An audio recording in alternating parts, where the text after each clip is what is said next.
Let's get into our next discussion now. Water, they say, is life. It is a basic necessity of life. But more than 50 million people in Nigeria lack access to potable water. That is very true. Well, and that's according to the United Nations analysis. In Lagos State alone, an ever-growing cosmopolitan state with a population of about 22 million people, many still lack access to potable water. Well, reports say a new environmental law which seeks to regulate the sinking of boreholes in private homes and business premises in the state is in the works. Now, the bill has been passed by the State House of Assembly, but it's yet to be signed into law by the State Governor, Hakeem Ambode. Now, if the bill becomes law, individuals and corporate bodies will drill boreholes without government authorization will be committing a criminal offense if they do so. Now, many Lagosians have criticized the bill, lamenting that it will bring untold hardship on them. Well, the Lagos state government says only boreholes dug for commercial purposes require license or payment, and that it is not a new practice as it has been in existence for some time now.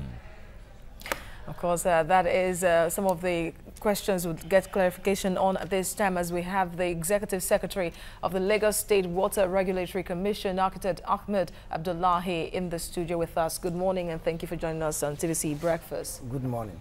So let's clarify really for the sake of the viewer out there first off, are private borehole owners going to be affected by this new law, bill that could be passed into law? Let me just make a correction. The bill has been signed into law. Oh. Okay. It has been signed into law 3 months ago, yes. Okay. The environmental bill, yes, the state government has signed it into law. Oh. It's now a law. Oh. It's not a bill in the offing. Now, the private sector, everybody is going to be affected one way or the other. In a sense, it is a regulation that tends to correct the way we use boreholes, the way we sink the boreholes. A borehole is a window into the earth, and every window is supposed to have an identification. Somebody should be in charge, okay? And that window, it is only on the surface of the land that you have demarcations. You have, this is my house, this is my fence, this is my neighbor to the right, this is my neighbor to the left. Underneath there is the same water. And lack of regulation over the years has given rise to a situation where everything is just happening. The groundwater has become a very serious subject of pollution. It's being polluted left, right, and center. Everyone will just wake up today and say, I'm digging a borehole without regulation. Most of those who even do the sinking of the boreholes are unprofessional. They don't even know what a borehole should be. And so most of the boreholes allow water from the surface to seep into the groundwater, thereby polluting the groundwater. And this is a very serious problem. It's haphazard, it's widespread. And a lot of boreholes are also being left without being decommissioned. So they also serve as conduit pipes for further pollution. Rats, whatever, find their ways into our water. And that apart, whatever you put on the surface of the ground finds its way into the ground. Now, many years of not doing this, the law actually came up in 2004. How I wish it was actually implemented and enforced at that time will have saved our environment a great deal of trouble. The state of New Jersey in the US started in 2007. So in 2004, we were actually not late. We were very much on course. But it was not implemented. It has created this situation. In those days, I recall in Agege here, we used to fetch water from shallow wells of between some 13, 14 meters on the ground. Shallow wells, we use pail, bucket, and fetch water. That was water we were drinking. Now you cannot make use of that water for domestic purpose at that level. That's first aquifer of water has already been polluted. We have all shifted our attention to the second aquifer now. Boreholes abstracting from second and third aquifers. Okay. Now, so if nothing is done, the same thing is going to happen to the second and third aquifer. Okay. It's already happening. All right. As clear as that may be, and as objective as it would sound, a lot of Lagosians will feel that before laws like that come, because these boreholes are even efforts by people feeling the vacuum of the failure of government to provide potable water. So if there's no potable water and you're preventing the people from sinking boreholes, where would they get water? No, nobody is being prevented from sinking boreholes. Okay. What we are saying is that the way you sink the borehole should be regulated. Sink the right boreholes, not the wrong ones. Okay, so which is the right, which is the wrong? The wrong understand. boreholes being sunk are those that allow water seepage. Look, your carpenter on site, you are developing a property. Your carpenter will come and tell you, look, I do borehole. Then you take money and give it to him because he knows where he can rent a rig. He comes there and starts drilling into the ground. This is a window into the earth. It's endangering our lives. We've seen what happened in the case of at Isolo. We're all here. We all witnessed this, the Queen's College issue. These are all issues. Water contamination. But yes, all right, yeah, but then is it about, okay, first of all, let's get this first. The government says they have to get permits, they have to get licenses. Will they pay to get those? Or is it just going to be normal process of processing keeping data. licenses and keeping exactly data of borehole users? Yes, Will they have to pay at the point? It is all about data collection. But where the issue of payment comes in is the law specifies surcharge on water abstraction. Like you are selling water, you produce water for sale. Okay? The law demands that you should produce, you should pay something. Like how much? On what you are selling. It is 0.1. 0.1 naira? 0.1 of a naira. Now we did these calculations, came up and analyzed the volume of water being sold by the water producers at about 78 naira. So the charge is just 0.1 of that. Monthly, yearly? Per volume of what you abstract. Okay.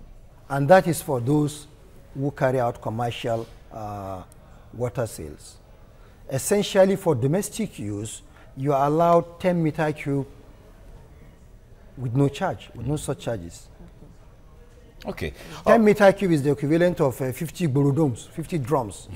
And I wonder what you'll use that for in your house. And then subsequently they will have to pay, like he said. Yeah, let's put you on hold. We'll come back to this.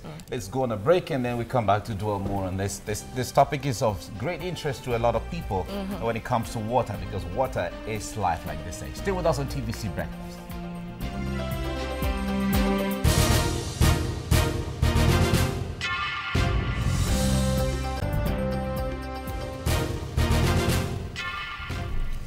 Right, if you're just joining us, you're watching TVC Breakfast, and we are talking about water, the provision of water. There's a law in Lagos State now on boreholes, and so many people actually have not really understood what the law is about, the new law on boreholes. They've not understood, so we have the Executive Secretary of the Lagos State Water Regulatory Commission with us in the studio, Architect Ahmed Kabir Abdullahi, and he's been talking to us about this. Now, make us understand, there are so many boreholes drilled over the years already. Some we don't even know where they are and all of that. So with this new law now, how does it take care, when it comes to data collection, how does it take care of boreholes that are already been drilled? Yeah. Because you were talking about data collection. Yeah, that's exactly what we are doing now. On the estimate, we are thinking about 400,000 such boreholes. And work has already commenced. We're carrying out inventory on various locations where the boreholes are. But what we are saying is that the new ones that are being sunk should be sunk in the right way. And in fact, even within your premises, if you have a borehole, please endeavor to check the quality of water therein, whether it is even fit for your domestic purposes. Your children will not tell you when they go and open their mouth, put that tap and we used run to it drink into water your like system. that when we were small. That's exactly what during children water do. corporation days anyway. And you often hear that, look, we don't drink it. We only use it to wash plates. We only use it for domestic cooking. We use it for cooking, and you don't drink it. It's already in your system. And so the first child, typhoid. Second one, typhoid. Third one, you go to the hospital, they'll be telling you, don't give him boil your water or give him Ever water or something. You know, these are a lot of waterborne diseases. Typhoid, diarrhea, even cholera. These things keep happening. Now, essentially, the bill is not on borehole. It's on the regulation of the water sector. Okay. Over the years, issue of provision of water has not been possible in full in Lagos State. And the government came up with the idea that, look, let the water sector be regulated and let the sector be open to the private sector to participate. This is exactly what happens in the US, in the UK, when you go there and you say, oh, they provided water. You don't know that some of this water is not being provided directly by the government, but rather government has licensed some people, giving them areas to carry out reticulation and provide these services. And by implication, we are also looking at it is going to employ nothing less than 250,000 people. Well, commercial users really are saying that the government is unfair with this law put in place at this time. Yes, the government says it is to ensure water safety, but then they are saying, for example, government is mandating them to attach a meter to each borehole to be sunk into the ground, and that, of course, the payment, because that has to do with the issue of data collection and the sustainability plan. We need to know. We need to have a sustainability program by which we know the water we use, we know the water we need. Essentially, we have to know what volume of water is being used at every location. And that is what will be used to charge them. Is that why they're angry? For commercial. For commercial is what they use and what they sell, that they pay this token upon. And of course, the fact that water has not been provided and you have now sink a borehole and you are abstracting water for commercial purposes. That means if you are doing it the right way, you should be licensed. That's what the regulation says. You should be licensed to provide such services. And as you are being licensed also, that does not confer ownership of the water resource to you. If you do it without paying back something to the owner, to the government, that means you are stealing.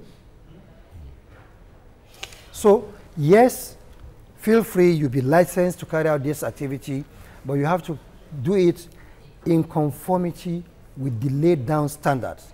Lagos Water Corporation is undoubtedly the producer of water, and the water being produced is of the highest quality as we have today. Well, how many Lagosians are getting water supplied from Lagos Water Corporation? Don't worry, just wait. When there was a time there was a shutdown of the system. Everybody, there was cry everywhere. Now there is water supply, you hear silence. Just wait, let them shut down for a day, you hear what will happen everywhere. A lot of people that are even taking their supply from Water Corporation are not paying. These are all part of the problem. Yeah, they're not paying because the agency or the commission is not, or the corporation rather, is not making them pay. We are looking at the issue of introduction of these regulatory formats will enhance our derivation of value in that perspective, by which government will have enough money to be able to extend these services to where it has not reached. Okay, now an investment in water is very, very huge. It's not tea party. If you sink in the entire budget of the state for the next 5 years, we'll still be short, there'll still be a shortfall. Okay. Now, IDO2 is coming out at the rate of 54 billion. It's in billions, it's serious money. And we are really sinking in more and more money into it. Really. But yet it's still the responsibility of the government more to people provide are just water. migrating into Lagos and population keeps increasing. But even when it comes to provision, like you said earlier on. So the best is to regulate the sector and allow people to participate in it. Yes, but in this case, we saw a deliberate move by government to say, okay, in the telecom sector, now we're opening up the space, companies come in, bid for this, take care of this and all of that. We've seen that in the power sector, even though Nigerians are complaining. Why isn't that open? Bringing companies to bid for this and directly, deliberately. Of course, that's what we are doing now. Okay. That's what we are doing So are there companies on ground bidding for this already? Some have even been signed. Yes, we'll intensify more efforts, and we also, since the proclamation of the regulations, in the water sector, we've had visits from across the world. Investors are already coming in, saying we want to invest into water. Water business is serious business. It will employ a lot of people. Investors will also make meaningful profit out of it. Now, we have visits from various parts of the world, from America, from Japan, even from China, India. Some of them will come here and establish a local content company.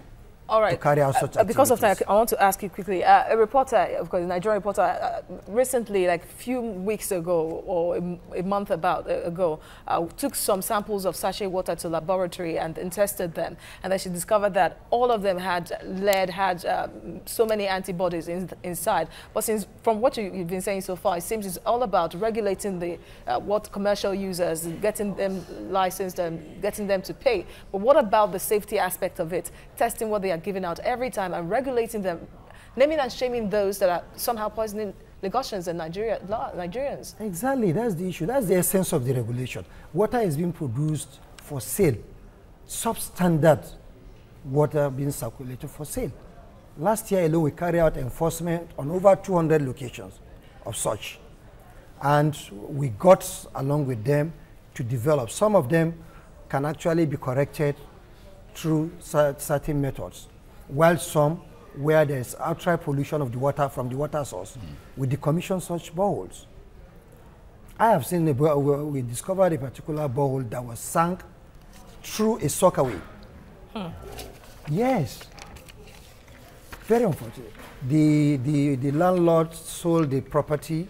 The new buyer of the property, the new landlord of the property, decided to sink a borehole, not knowing that that location is where they had their former sockaway. But Lagosians don't hear of the activities. Instead, we get to see more. Of course, you hear about it. There has been so much noise. There's been so much noise over it. We've been making a lot of, carry out a lot of enforcement. A lot of corrections are ongoing. And we are working on these things so that in the next 1-2 years, the water sector will be on the same page with the government in its drive towards the smart city program. All right, there's no time anymore, but we look forward to having you on the show again so we can really there are so many questions. In fact, all our phones have been buzzing since. With the regulation, the government will live up to its responsibility of providing water to everywhere. All right. Because the sector is now open for the private sector to come in. Okay. Yes. We'll have time to answer people's questions so those who are following can really get to know what the government is doing and how they're doing, so the apprehension can really come down. The architect Ahmed, and the response is encouraging. All right. It's encouraging. Thank you. Thank you. We have the Executive Secretary, Lagos State Water Regulatory Commission, Architect Ahmed Kabir Abdullahi, and he will have been talking about this. Thank you very much for coming on the program. Thank you very much. Right, thank you. Now, this is where we come to the end of today's edition of the program. We must thank you for spending your morning with us. Have a great day ahead. I am Mike Okwache. And I am Azizat Olaluwa. Remember to take along with you as you go out now your umbrella. It could rain later on again, but to know that it's been raining this morning. So, but to know it, let's show you the weather forecast for other cities across the country. Thank you for watching and have a lovely Thursday morning.